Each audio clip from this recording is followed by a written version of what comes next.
everyone, it's Tailz from Studio Wildfare here.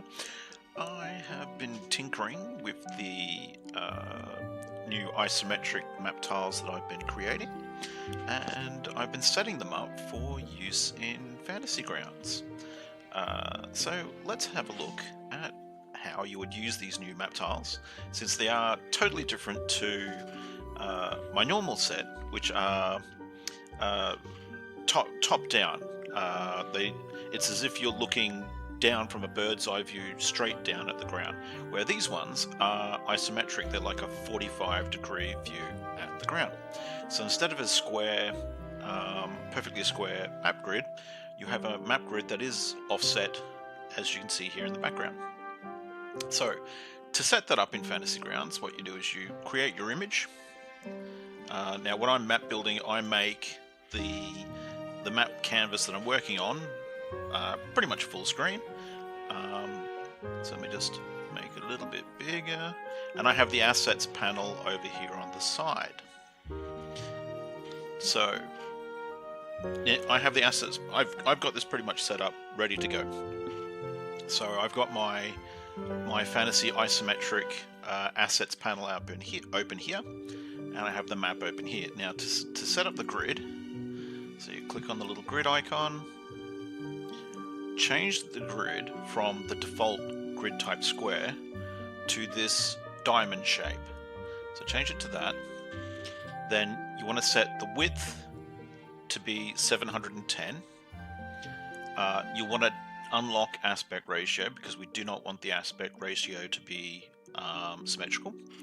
Then you'll want to set the height to 334. Set it to that, and we should be right to go, and you should end up with a grid that looks like what I've got here in the background.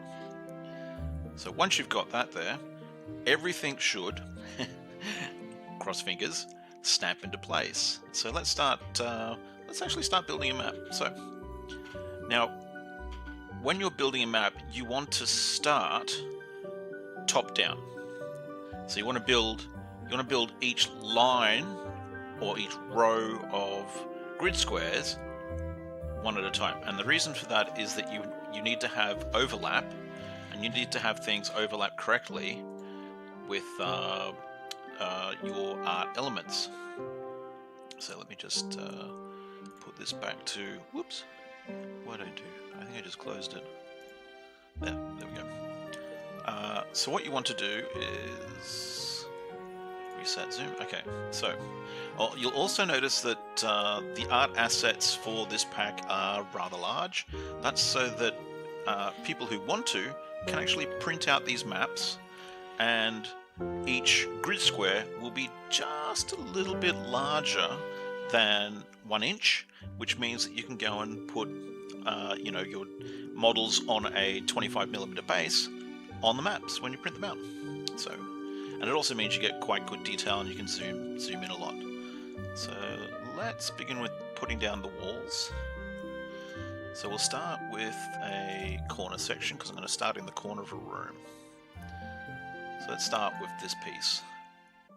Now, first thing you'll notice, oops, let me just go back to my layers. So you'll notice that it should snap so that the floor sections are just within the grid square, and it should snap nicely. So let's put it there. So this is going to be the start of our room. Now, so that's that row there. So let's come down the next row. So we're going to need this bit of wall and the other, and so we've already got the floor in, so we need the other side. So let's have a look.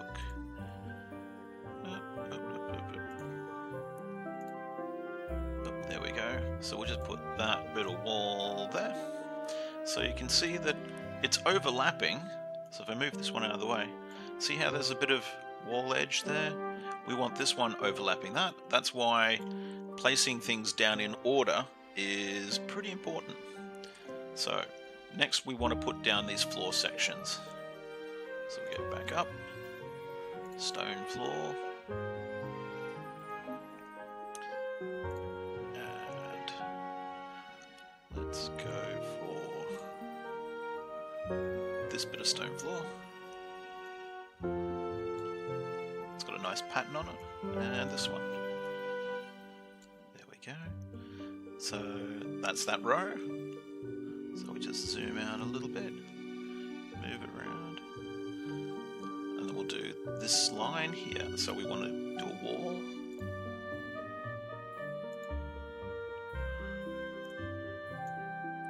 Pop that down. There we go.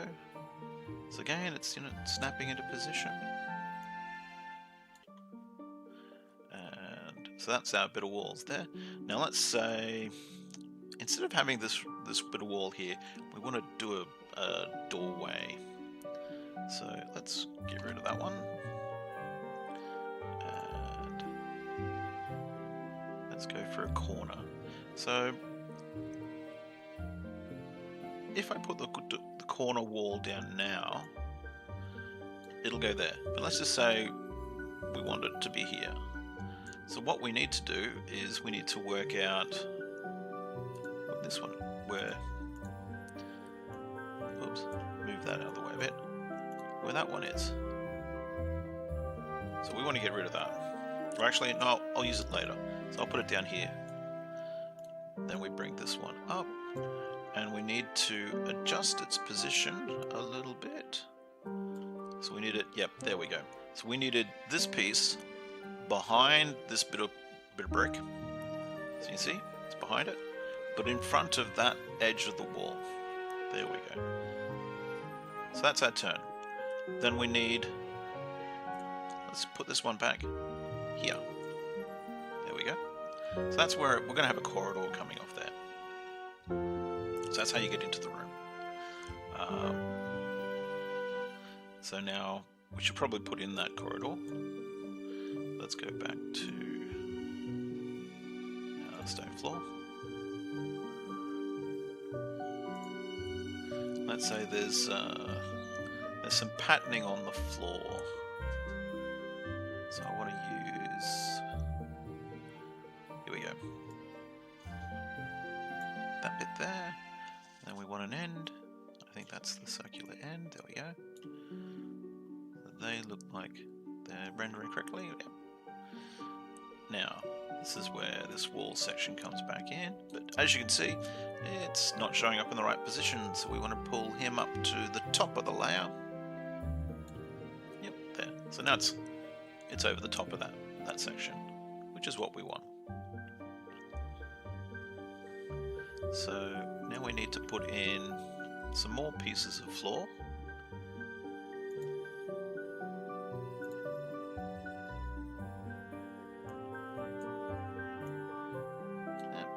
There. And let's go to this piece here. And we want to put in a last bit of wall section here, because this will be where our square off wall, we'll square off our room there. So we go back up. Stone walls. Let's grab this piece. And put that there. So now we come back down, we start doing the next row. So we want our floor pieces. Oops, wrong one. Oop. Helps if we go to the right one. Stone floor. There we are.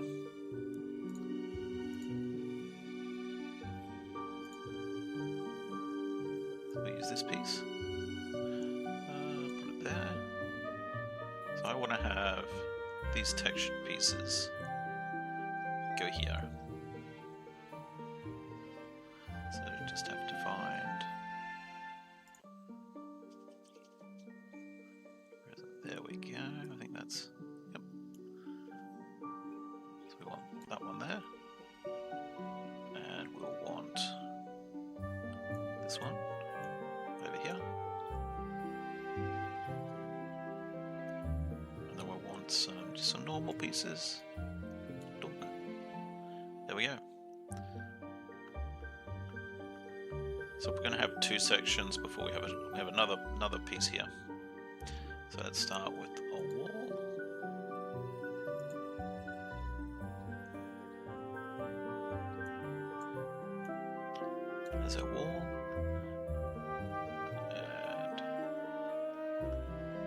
one more wall there.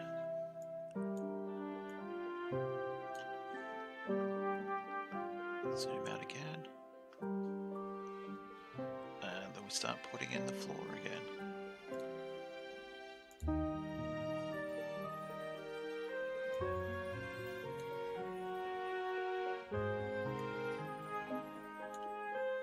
I'm just, I'm just plonking them down. This is just a quick little, oh, don't want to use that one because I want to use these ones around the edge. So I'll have to have one there, one there. Where do we come back to? The brick. Okay. One brick there. Now we want to pop in so 1, 2, doorway, 1, 2, 1, 2, doorway, 1, 2. So we're just going to start finishing off the floor here. This will be a quick little room. So let's pop that one there. Pardon me. And let's pop another one. Another one of these texture pieces there. So that's got our texture pieces in the right spots. Then we need to put that one there. That one there. Whoops. We used that piece already. Let's go with this bit. There we are. And then same thing again.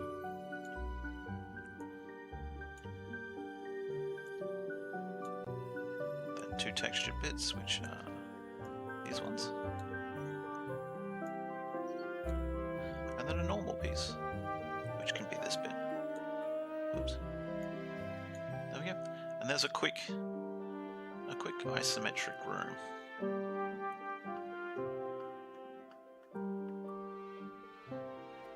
So that's the isometric map tiles starting to come along, and so if we go and do something interesting, let's put in a staircase. So we want to have, oops, not that one.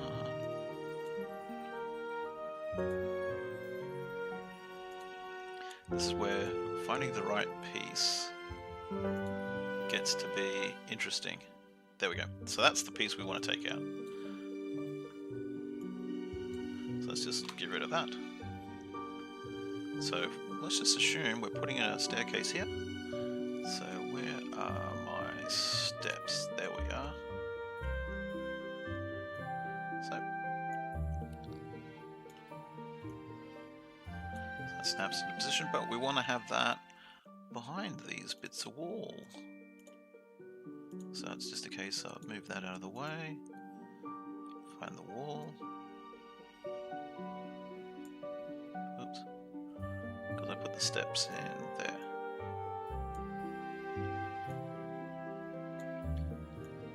So we want it down a bit more. There we go. So we put that there. Now let's have the next level of steps. And again, we want to bring it down.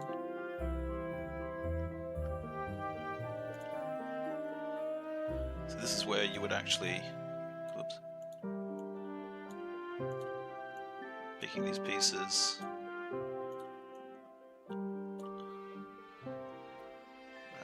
Where are we steps? So we want this behind the stairs. There we go. Put that piece back.